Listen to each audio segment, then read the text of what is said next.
Welcome everybody to the live roundtable edition of They Cast from the Coast for May the 18th of 2020. My name is Adam Miles and I'm joined by Josh Lambert and Tim Johnson. Unfortunately, folks, Mr. Aaron Peerless and Mrs. Jamie Peerless could not be here with us tonight, but they have some other things that they're absolutely working on and they can't wait to share them with everybody out there. So all the best of them tonight, and we're just going to continue on with the live show. How's everybody doing tonight? Excellent. Tim just okay. In need of some coffee. Oh, we're doing good. Life is peachy, fellas. The world's my fucking oyster. The world's your fucking oyster. Tonight we got some fun. Yeah, we got a lot of cool stuff coming up that we can't wait to share with everybody. It's been a oh my god, week. Do we? Yeah, it's been a pretty exciting week. And not only that, tonight, ladies and gentlemen, this show might not go a full hour because we got to be prepared because we have a very special guest that we're going to be preparing for a future episode. Yes, don't say anything. I'm not going to say anything. I'm not going to say anything. Adam.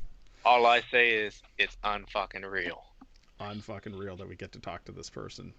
Perfect. So we're going to leave it at that, and we are going to simply move on with our topics of conversation for the night, and then we'll have our open discussion at the end. So for anybody out there in interweb land, join us and type and chat with us on the actual on the Facebooks and on the YouTubes and the Instagrams and I'll stop. They'll be browsing this while I'm kind of working the computer. They'll be answering questions if need be. So ask away. If there's any topics of conversation you want to ask and talk about tonight, go ahead and ask away. So, oh my. Ladies and gentlemen, first topic of conversation for the night.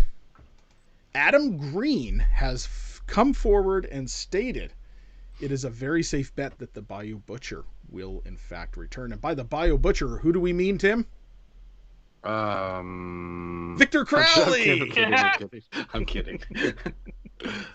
I'm very excited for that. I love those Hatchet movies, and I love them. I think they're great. Absolutely. And the funny thing is that nobody was even expecting Hatchet 4. Victor Crowley? Yeah. It was filmed in secrecy and released to a crowd at like a special screening one night with Adam Green in attendance. Nobody knew that this fucking movie existed except for a select few in Hollywood. Like, bra fucking vo. That was the pinnacle of when they started to do like viral movie releases like that. So there was Hatchet 4 or Victor Crowley, and then was it Wingard and them? They worked on Blair Witch. It was a different title entirely when they had the videos come out for it. It was like In the Woods or some shit like this it was called. And then they had like little things hidden in the trailers that like kind of made it seem like you could pick it out. And then it all of a sudden the screening, it fucking Blair Witch. Like, that's great. So announcing that we have a possibility of something in the future, whether he films it in secrecy or not, I'm excited for it. Oh, I'm going to take a page out of Josh's handbook here. Just make more of them. Make more of them. Keep it rolling. I love this franchise. I love how it's a love letter to 80s slashers. I love the fact that they're doing all kinds of fan service, getting all these, horror icons involved with the movie, even if it's a cameo. I love that. Danielle Harris as the final girl is fantastic. Like, I love these movies. And Kane Hodder, oh man, that one kill in the first one with the it's probably my favorite on-screen kill that I've ever seen in a horror movie. Like, it's so good. The movie's just visceral. The movies are all just amazing. I'll never forget the first time I sat down to watch the very first one when it came out. It was one of those movies that I was a fan of Adam Green anyway. Like, the stuff that was coming out was, he was doing like some short films and people were talking him up, and all of a sudden this movie came out and it was, a throwback to the great American slasher. It was like they were tagging it that way. And I remember just on a whim, I just bought the DVD. I was like, yeah, this looks good. And I watched it like twice that night. Back to back, I just turned it on again. I'm Couldn't glad believe to it. hear a story where Adam got excited, bought a DVD, and Yes, wasn't disappointed. that's why I'm laughing. Yeah. That's why I'm. I was full mast, and it was worth it. Worth it. No, it's a great series, and I'm glad to see it has some longevity and gonna continue on. I wonder how long before we get a fucking reboot of it, but No, it's kind of hopefully one of not. those movies that, like, yeah, it's they're not going to reboot it, but I feel that it's very much filling the void of the missing Friday the 13th series, you know, and the fact that you have, you know, this very tropish Jason-like main character, you know, with the tragic backstory and the, you know, the quest for revenge and don't come on his land, and you know, it's all very inspired by Friday the 13th, but it's very much its own animal. Like I love this series. I love this series. It's so much fun. yeah, it is. Absolutely. All right, so here's to much more, and we can't wait to see this. So keep it up. Next topic of conversation for the night, gentlemen. HBO Max is developing a feature film adaptation of Stephen King and Joe Hill's novella, Throttle. I haven't read it. Don't know anything about it. Stephen King rules, but I haven't read it yet. I've read some of Joe Hill's stuff. Like Joe Hill is very much a spawn of his father. Like 100%. Like it's great because I've read some of his stuff, and it's just he's very much his own. You know what I mean? Like but yeah, I like. Yeah, absolutely. I'll agree. I mean, Stephen King fan, Joe Hill fan, Horns, Heart-Shaped Box was good. Yep. All kinds of stuff that he's done has been, you know, really good. So this one here is Throttle follows a father and son-led biker gang who get terrorized by a big rig truck on an isolated stretch of the American desert. What? So it's biker gangs versus it's like Joyride meets Duel meets whatever. Like, could be interesting. And I mean, it was once again, it was a combined effort between the two of them. Yeah. So, yeah, okay. So that's going to be interesting. Truckers, like, trying to run them off the road or what? Like, it's the fucking desert. No, basically just saying that they get terrorized. I mean, it's not necessarily about you know, running people off the road. I mean, you've seen the movie Joyride and Duel and all that stuff, right? Sometimes it's about. Did you just ask Josh if he saw a movie? I was gonna say, sure, right. Absolutely. I follow you, Adam. I follow you. I forgot. Sometimes it's about the mental state of the situation, the anxiety, the mental drainage of what's going on, you know, the emotional problems that are, you know, around this. It might not be that he's trying to, you know, drag them off the road or push them off the road. It could be that he's literally just relentlessly following them and picking them off one by one. It's a whole gang of people, right? And the guy might be, invincible compared to them in this big rig truck, shit like that, right? So I haven't read it yet. It's only a novella, so it might be worth the opportunity. But I mean, this is like the fourth one that we've reported on now. That's like a Stephen King / it's like a fourth one that Stephen King's involved with that's being adapted, and like the second or third that his son's involved with now too. Did his agent because they're all being being a call picked and up. Be like, listen, King, like your royalty checks just aren't cutting it. You got to pump out some more stories.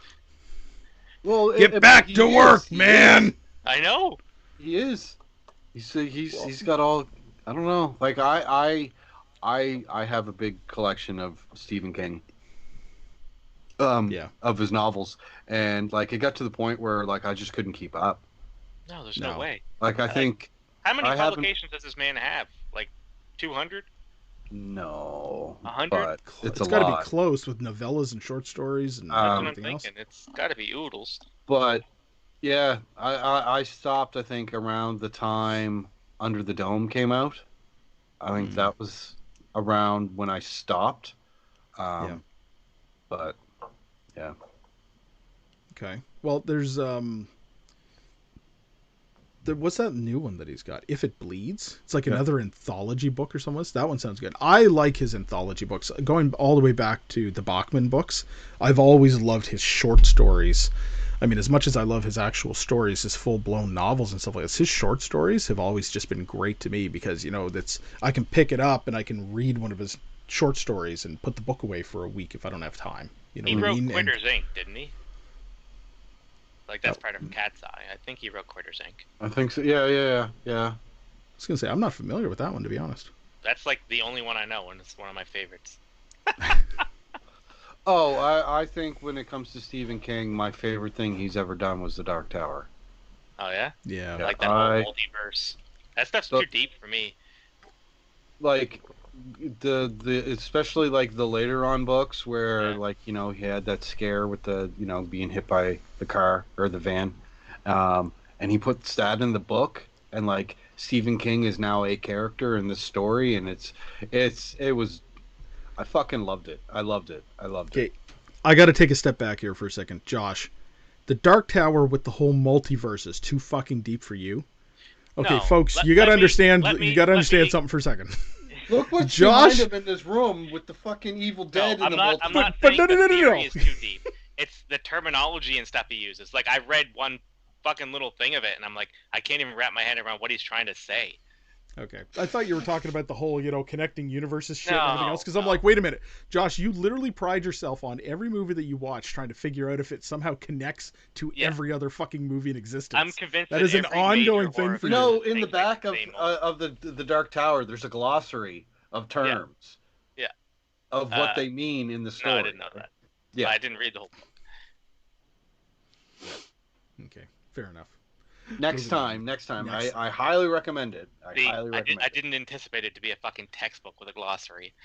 It's just a couple words. It's just a couple words that he made up. You know, he's making a universe here, a multiverse. Hey, I respect it. Respect Right? it. I love the fact that all of his movies exist in the same planes. That's fine. All right, moving on. Next topic, gentlemen. This is a good one. AMC Studios have officially acquired the rights to the Vampire Chronicles from Anne Rice, for all intents and purposes, for film and television projects. I have always said, okay, so back in my angsty teenage days, I read all the Vampire Chronicles. I love them. And then Interview with the Vampire, well, the movie kind of spun me into it. Yeah. So I love the movie. It's the only movie I like Tom Cruise in. Like, seriously.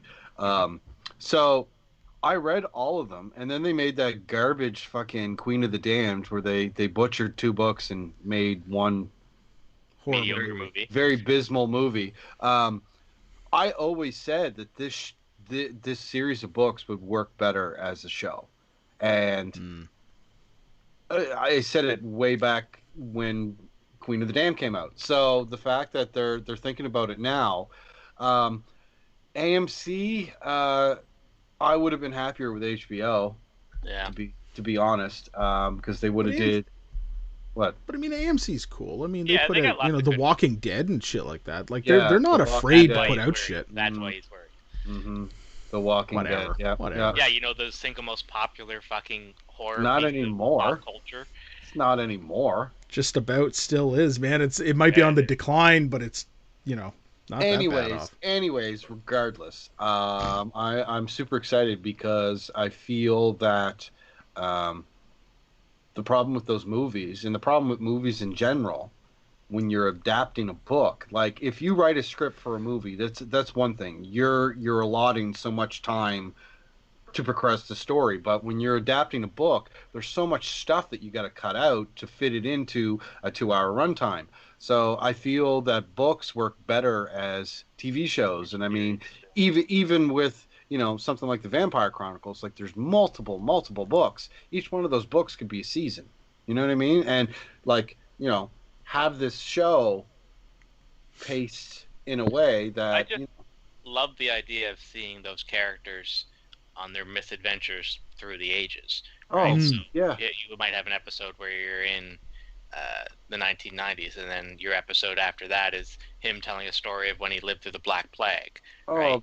There was one of my favorite books, Memok the Devil, was amazing. It was so good, and like at the start of the book, Lestat says, he goes, he goes, this story could have happened to anyone. It just so happened I happen to be a vampire, a 200-year-old vampire. But he goes, this legit could have happened to anyone. And like just the book, and it's like Anne Rice's take on like Christianity and the fall of Lucifer to Earth and all this kind of stuff. But like she worded it in a way that kind of made it believable. You know what I mean? Like it was cool. I enjoyed it. It was cool.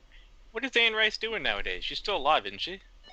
She is. Yep. Yeah, she absolutely is. She just doing witch books? She put out a book not that long ago. She slowed down in her writing, but she put out something not that long ago. Because one of the other things that's important to note about this acquisition is that she didn't only give the rights to the Vampire Chronicles, but the Lives of the Mayfair Witches, which is the interconnected universe of witches that actually crisscrosses into the universe of the Vampire Chronicles. Crisscross. And it's been optioned for everything that's inclusive in all 18 major titles, with over 150 million copies of them sold worldwide between the two of them. Man, that must have been a hell of a check. Yeah, pretty. That's her entire much. life's work. Well, it sounds to me like, and this is what's popped up on a couple of pages that have been discussing this. This was like, she wrote something not that long ago, and it was probably one of the ending stories to the Lives of the Mayfair Witches. Like it was one of those end books. Mm-hmm. But this is almost like one of those situations where it's like, okay, she's cashed out now. Yeah. Like, she doesn't have to write a single fucking word for the rest of her life. She already didn't. She's a very wealthy woman. Well, no, exactly. But now it's like her grandkids will never have to fucking work for their lives. You know what I mean? Like it's it's almost like this was the moment where she said, you know what? I can be done with this. Here's the rights to make the movies and the TV shows and whatever you want. And because, I mean, let's face it, after, once again, like Tim said, the whole kerfuffle behind Queen of the Damned. The guy they had for Lestat, I liked him. I didn't mind him. I mean, I thought, personally, I thought he was a little better than Tom Cruise, but Tom Cruise in Interview with a Vampire was very much the villain. Whereas the rest of the books, Lestat is the anti-hero. Like, he's the one you're rooting for. So I don't like Tom Cruise, so I didn't want to see him as the good guy, right? I'd like to see Mads in it. Mads Mikkelsen. Yeah. He would have been I think he'd do it good. I'm trying to remember the guy that made Lestat. Oh, the vampire that made Lestat. Yeah, because there was Armand. Yeah. And then there was like the older guy, and I can't remember. Yeah, because Armand was the one that was played by Antonio Banderas, wasn't he? Yeah. He was a good one too. But he wasn't, because Armand's supposed to be looks like a fucking teenager. And oh well, that's fine. I like Antonio Banderas. I thought he did a good part in the role, but then again, I'd like to say his name. Antonio Banderas. And I feel like after you say it, you should hear like that fucking... He's sexy. All right, so this is good anyway, but I gotta be honest, the only book I ever read in the series was Interview with the Vampire. So I totally gotta check out the rest of the books. Oh my god, the Vampire Lestat and Queen of the Damned are... nice. Those first 3 books are phenomenal.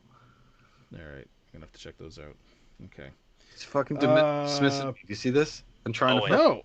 Oh, I'm just saying, man. You're dismissing me. Yeah. All right. A huge Anne Rice Fuck fan. you. Yeah, Next topic.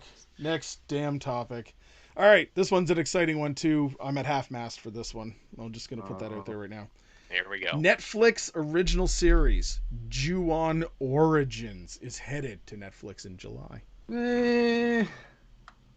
I foresee this half-mast going full flaccid. Well, I love the universe of this, and I like the idea of the curse of the Grudge. That was the new Grudge movie. Sucked. Yeah, it was horrible because it totally fucked horrible. it up.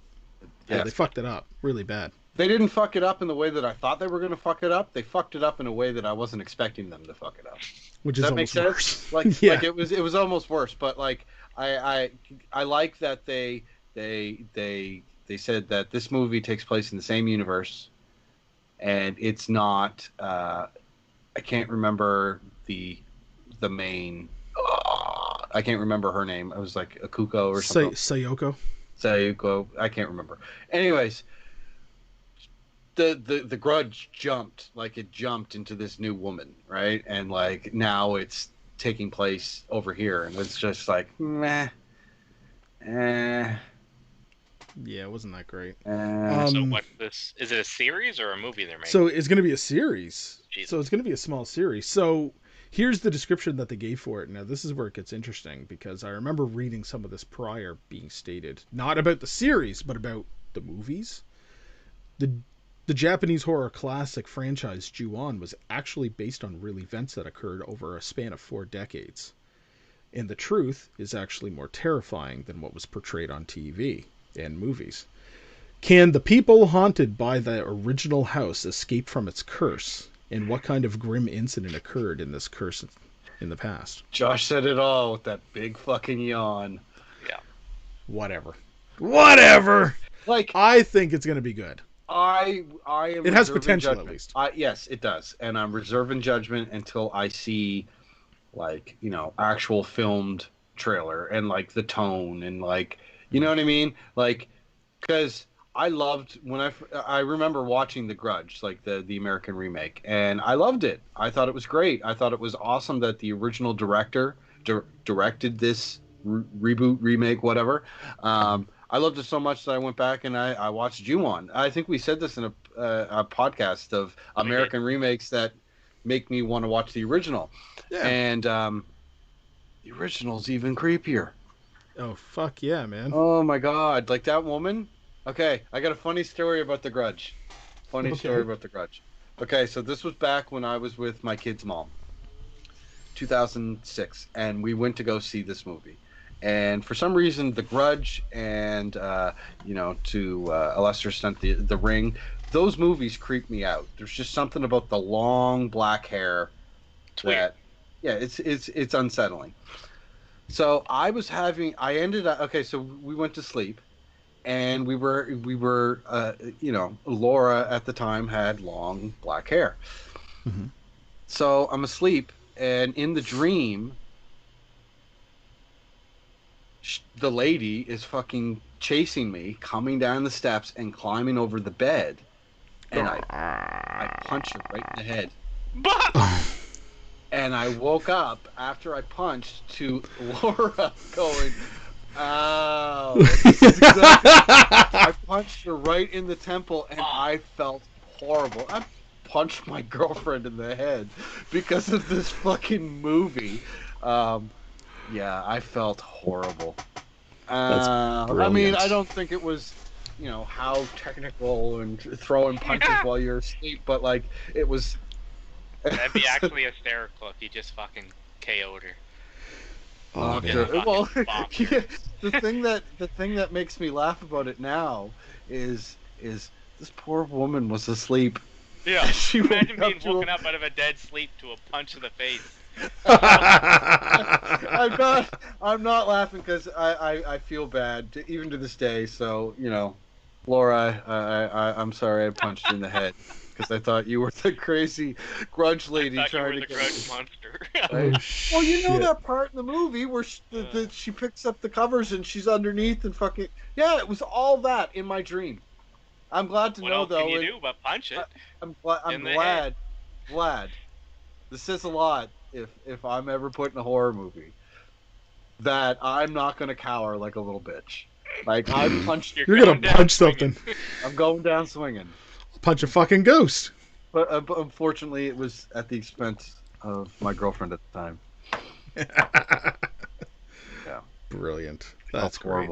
Horrible. No, I seriously think that this has potential, especially because, and we just stated this when it came to the Vampire Chronicles and stuff.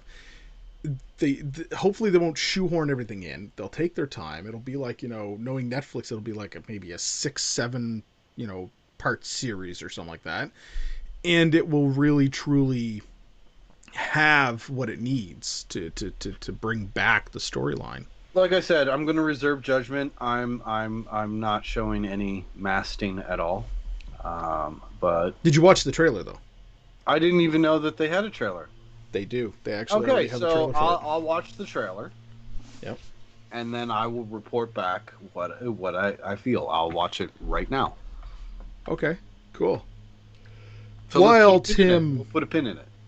Putting a pin in it. While Tim goes to talk about that, or review that, let's talk about the next subject here. This is an interesting one. This one came out of left fucking field, and it's totally out of our childhood in the 80s. The creators, the original creators of the Ghoulies series, Luca Bercovici, I hope I'm saying that right, and Jeffrey Levy are petitioning Sony for either the rights to, or for them to go ahead with a reboot. Because with everything going on with 80s reboots, they feel that it's time to get this thing going. So, you guys are obviously familiar with the Ghoulies. I've never seen it. I know. Never seen it? But it's essentially just one of those Critters Gremlin movies, isn't it? Absolutely. Yeah. Absolutely. Absolutely. Critters, Gremlins, all that good shit. Like, you must be able to, like, I can visualize picture the the movie Ghoulie, and I know what he like is. him I've coming seen out of the the toilet iconic and all scenes that. out of the toilet and stuff, Yeah. Like, I've seen all the iconic scenes, I just never actually Okay, watched so you do know what we're talking about. Yeah, You just haven't sat down and watched Yeah. the movie. Okay, that's fair. So it's interesting because Ghoulies 1 I was never really a fan of. I liked Ghoulies 2 better back like in the day. They were just cheap garbage movies for the most part is what it really was. But the first one had to do with like this guy who had these things as like companions in his house, and when he dies they basically go nuts and start killing people and shit in the house. But the second one, they basically at the end of the first one they kind of get away, and in the second one they end up like in a carnival. Not like as freak show type of creatures in the carnival, like they're like living in the Midway and like, you know, hiding out of sight. And like these kids like come across them and shit like this, and it's just this huge thing erupts from it.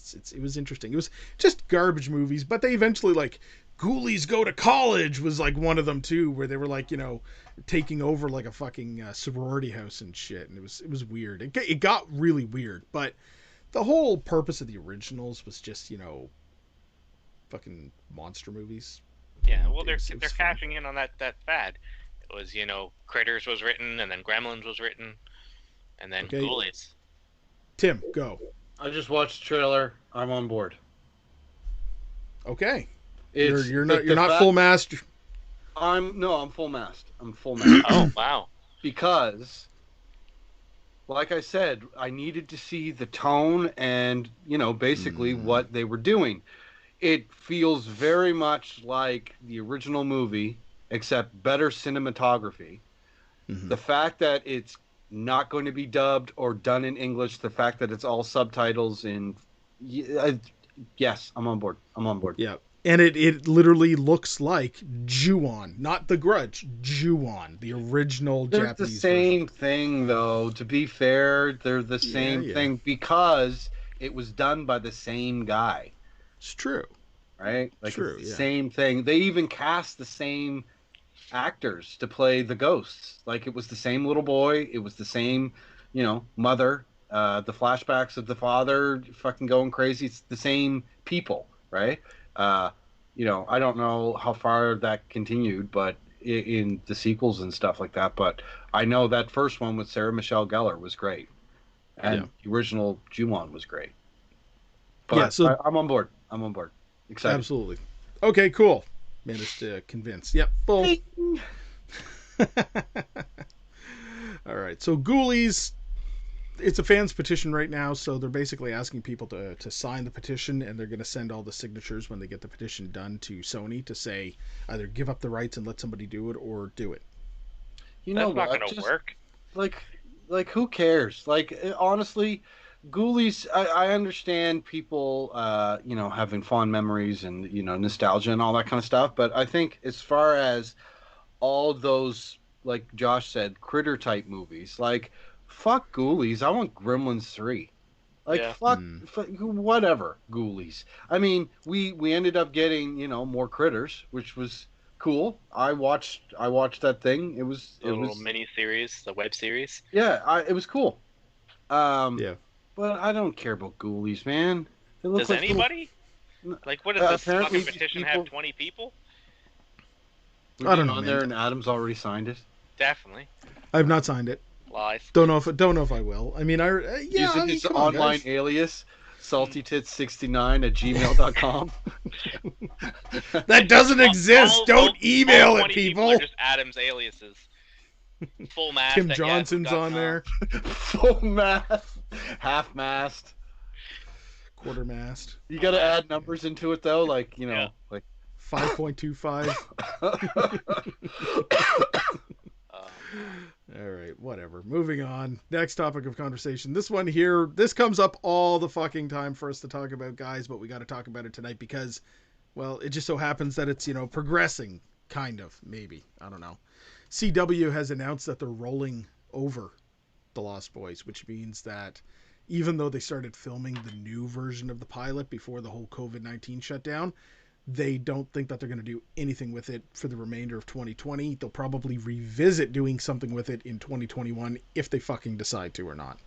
This is one of the most plagued fucking TV productions I've ever seen. It's the universe saying, don't fucking make it. Don't fucking make it. CW is crap anyway, okay? Like, I'm not a fan of their superhero shows, and I'm not a fan of... no. Bleh. I mean, this could have been the turnaround for them. This could have won Tim over. Honestly, do you think that? Is Kiefer Sutherland in it? Nope. No, and I did give it shit last time that we talked about this for their fucking weird namings.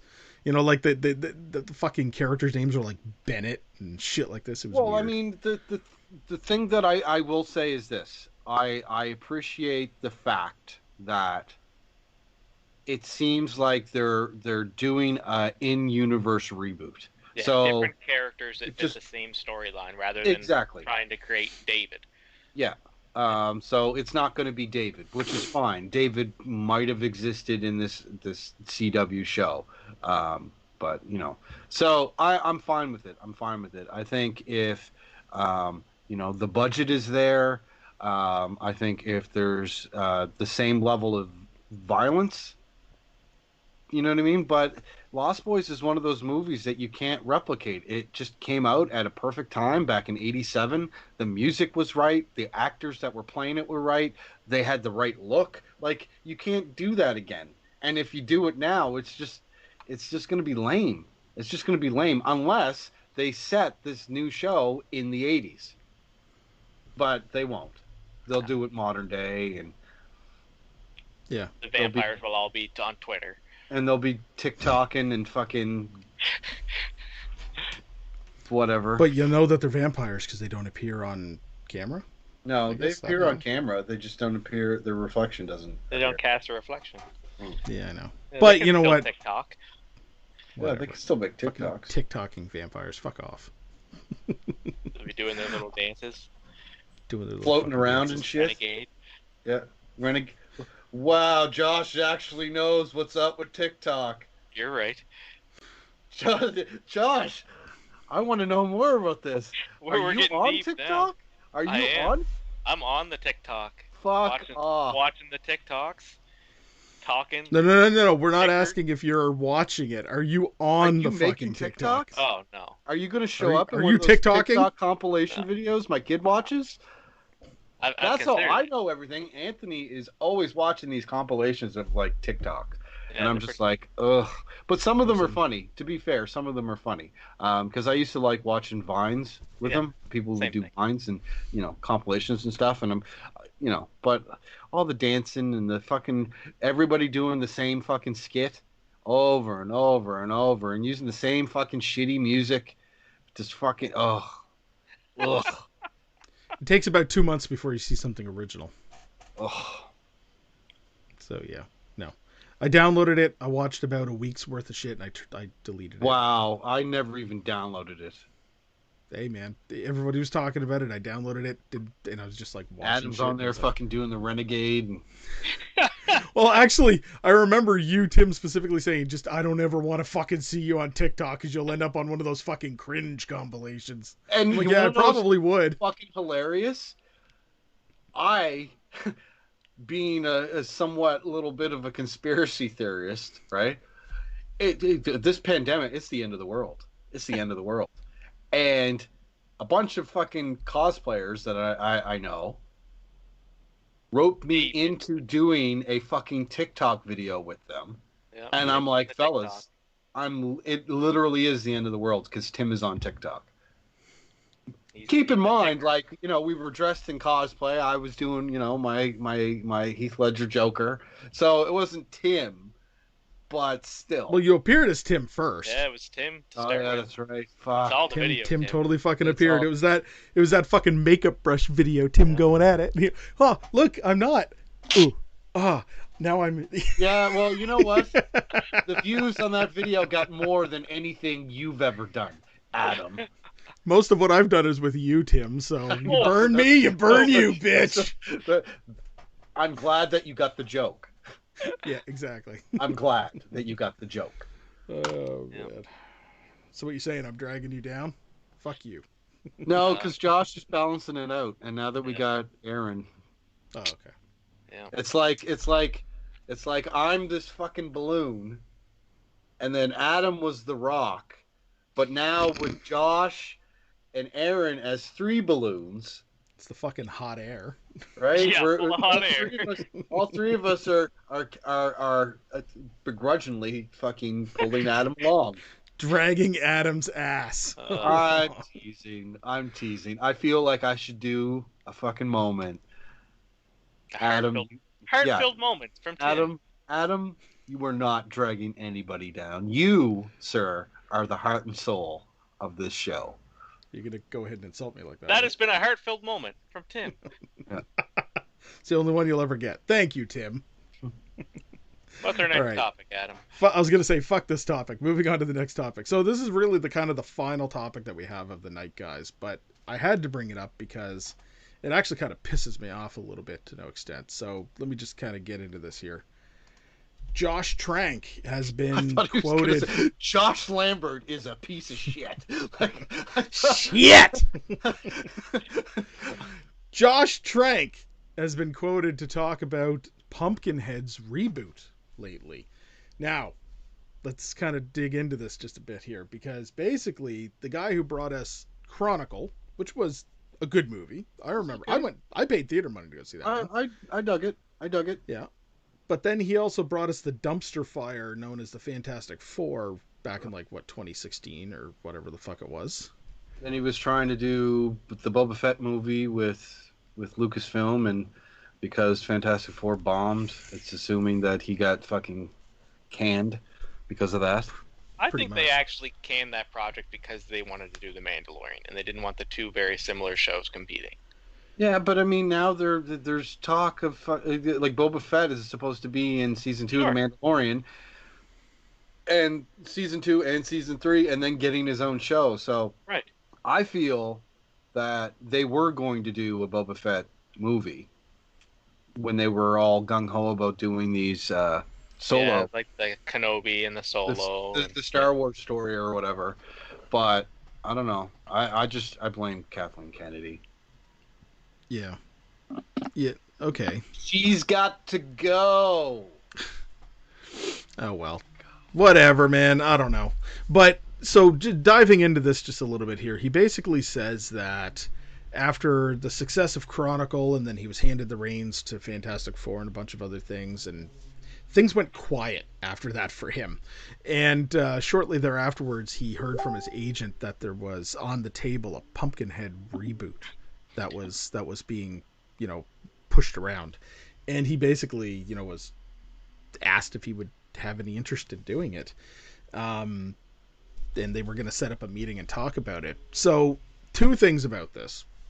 1, hey, there's a Pumpkinhead reboot potentially out there still that they're trying to get optioned or get off the ground. Could be cool. I don't necessarily think that it needs to be rebooted like every other fucking thing that's being rebooted in the world right now. Come up with something new. A new story in the universe. That's all it needs to be. Like a soft reboot. No, I'm ready don't even just leave fucking Pumpkinhead alone. Like it was great back in the day. Stop trying to replicate that shit. Think of something new. Look at fucking Hatchet. They took the love of something and made something new, and it's great. Yeah. Right? Like have people just stopped thinking of new things? Yes, first of all. they're gonna make Pumpkinhead look stupid.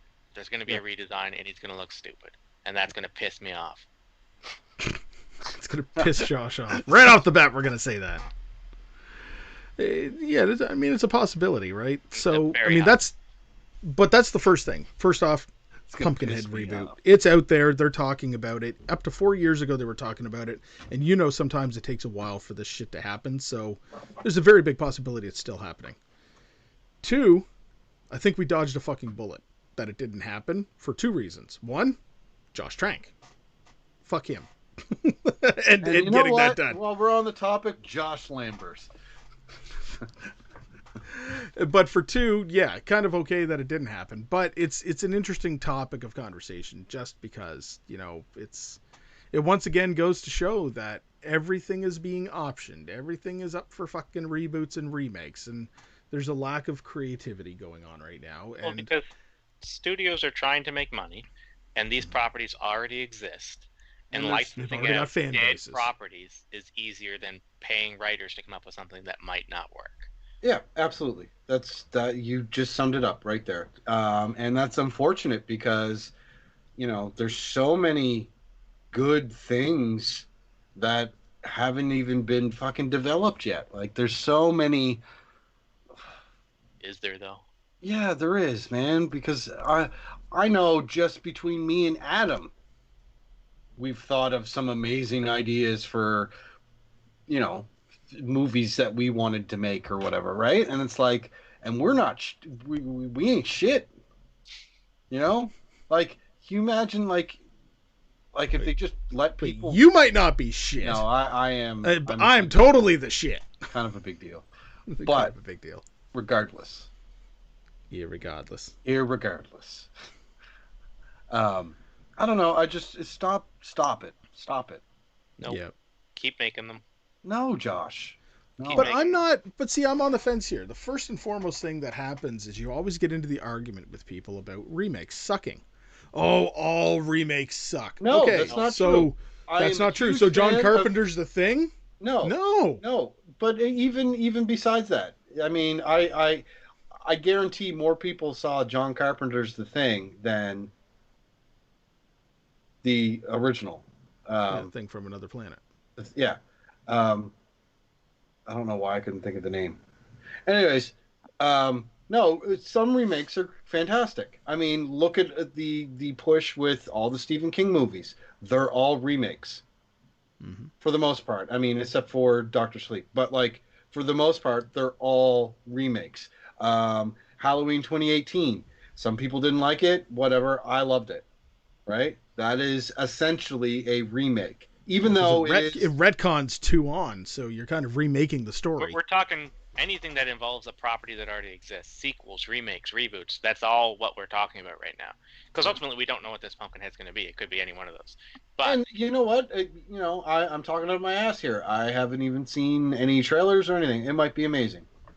No, it won't be because they'll ruin the design of the creature. What if they didn't do that? What if they just updated... I would bet. What if they kept true? What if they kept true to Stan Winston's original design? Yeah, but just updated it with more modern techniques. I do not have faith. They'll probably do it CG. Oh, 100% it would be CG at that point. So it wouldn't be in honor of Stan Winston by any means, because Stan Winston would be the first fucking person to say it needs to be a man in a suit. Okay. Well, gentlemen, that's the last of the major topics that we have for tonight, so I'm just going to throw open the floor if anybody has anything to talk about. I have something kind of exciting. It's not really a topic, but it's something I acquired recently. Ooh. I got a vial of dirt from the actual seller of The Evil Dead. Straight from the guy who sold it to you's backyard. Just kidding. Show us the fucking vial, Josh. Well, here's the thing. The vial smashed during shipping. So it's currently in another vial. And he's going to send me another vial because he does live in Tennessee and he's like an hour away or whatever. But he has these really cool pictures that he took at the site And currently, all that exists of the original Evil Dead cabin is the chimney place and a little bit of the roof, which hasn't been like scavenged yet. So the chimney exists, and he went there, and he actually got himself a little, probably a bucket or whatever, and scooped out a whole bunch and divvied it up into little vials to sell. But pretty neat. That is really cool. I like that. And it's not expensive. Like, he charges $20 for shipping anywhere in the world. You can have a little piece of the Evil Dead. Nice. Okay. I like that. No, that's pretty cool, man. I mean, that's a nice little story. You said that he's sending you a new one? Yeah, he is, yeah. He's good for it. Good. And he was nice enough not even to charge for shipping or any of that. He was just kind of bummed that Canada Post failed, as they always do. But here we are. Nice. Well, So Josh so keeps now adding to there his was some Evil wood Dead collection. from the Evil Dead cabin that was repurposed into dice, and we have some sand from the Evil Dead cellar. You got something else coming, though. I've got a lot of really cool things coming, and I can't wait for that to open on air. Nice. Nice. We'll definitely do that. Okay, well, good toss out there for the end of the show. So, you know what? If that's the case, we're just going to kind of wrap it up for the night because, like I said, we got some stuff that we're actually getting ready to work on right now. So, thank you very much, everybody, for tuning in tonight to our live feed here on Facebook. This will also be made available on YouTube within the day or so here. So, thank you very much, everybody. Check us out on Facebook. Continue to with the Misunderstood Art Company. Check us out on YouTube, Misunderstood Art Company as well. Like, subscribe, share.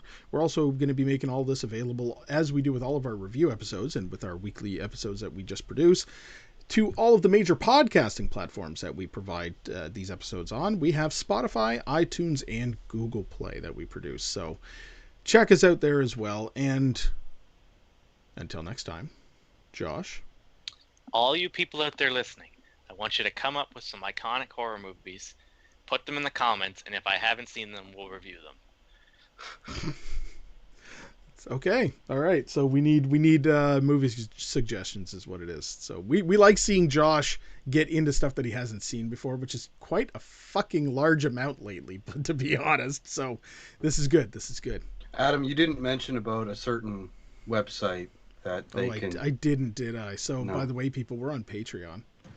Open up your hearts and your wallets, and show us the love. So check that out as well. Thank you, Tim. The love with your wallet. Show us the love with the Your wallet. money. That's your money. All right. Until next time, Tim. Stay spooky, everybody. See you next time, everybody. Thanks for Good tuning in. night.